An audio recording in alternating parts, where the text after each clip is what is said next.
Elif Shefak, Soufi mon amour, 4e partie, Feu, ce qui abîme, dévaste et détruit. Chapitre 61, Souleymane l'ivrogne, Konya, février 1246. Brume de vin, vous m'avez donné de nombreuses hallucinations, aussi folles les unes que les autres, quand j'étais ivre. Mais voir le grand Roumi passer la porte de la taverne a été dément, même pour moi. J'ai eu beau me pincer, la vision ne s'est pas évanouie. « Hé, Christos, qu'est-ce que tu m'as servi, vieux ?» ai-je crié.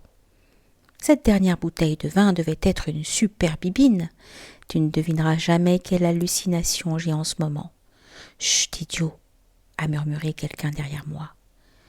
Je me suis retournée pour voir qui essayait de me faire taire, et j'ai été stupéfait de voir tous les hommes dans la taverne, y compris Christos, qui regardaient fixement la porte. La salle était plongée dans un silence surnaturel, jusqu'à Saki, le chien des lieux, qui semblait perplexe, allongé, ses longues oreilles comme collées par terre.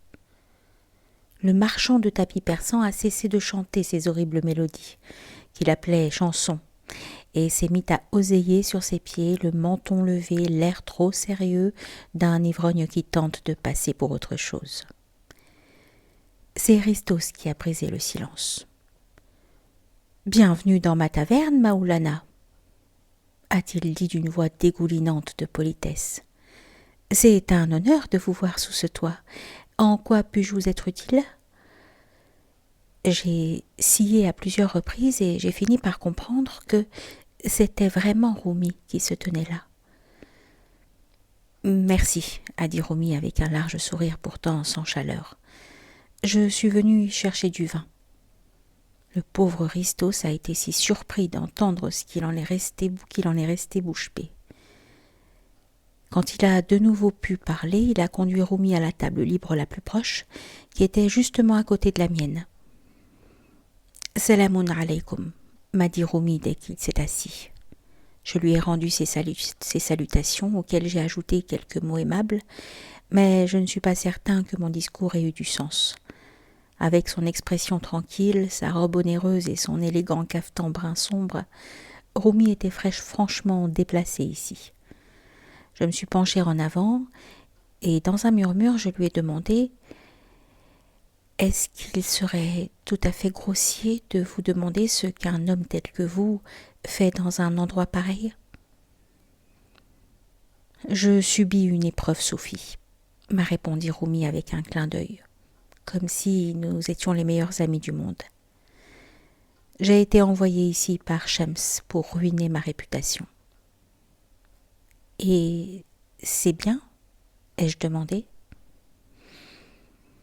« Je crois, » m'a répondu Roumi en riant. « Je crois que ça dépend de la manière dont on considère la situation. Il arrive qu'il soit nécessaire de détruire tout ce à quoi on est attaché pour vaincre son ego.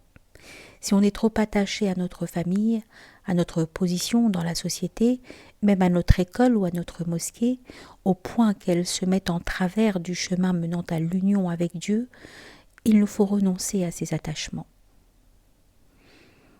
Je n'étais pas certain de le suivre comme il aurait fallu. Cette explication parut pourtant parfaitement logique à mon esprit embrouillé.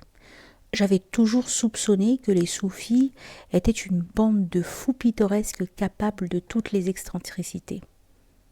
Ce fut au tour de Roumi de se pencher et de me demander dans un murmure « Serait-il terriblement grossier de ma part de vous demander comment vous avez eu cette cicatrice au visage ?»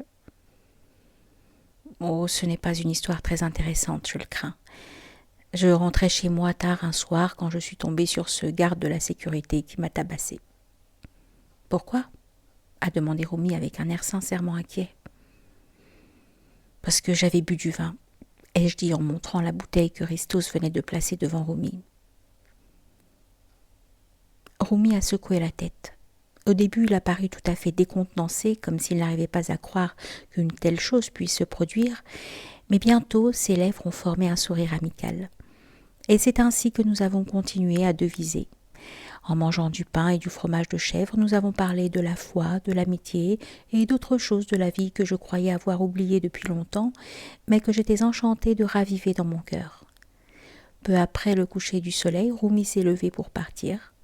Tous les clients de la taverne se sont levés aussi pour le saluer. Un spectacle mémorable.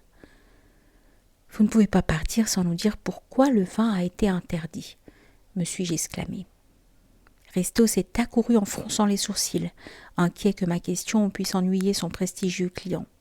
Chut, Suleiman, pourquoi faut-il que tu poses ce genre de questions? Non, sérieusement, ai-je insisté auprès de Rumi. Vous nous avez vus, nous ne sommes pas de mauvaises gens, mais c'est ce qu'on dit tout le temps de nous.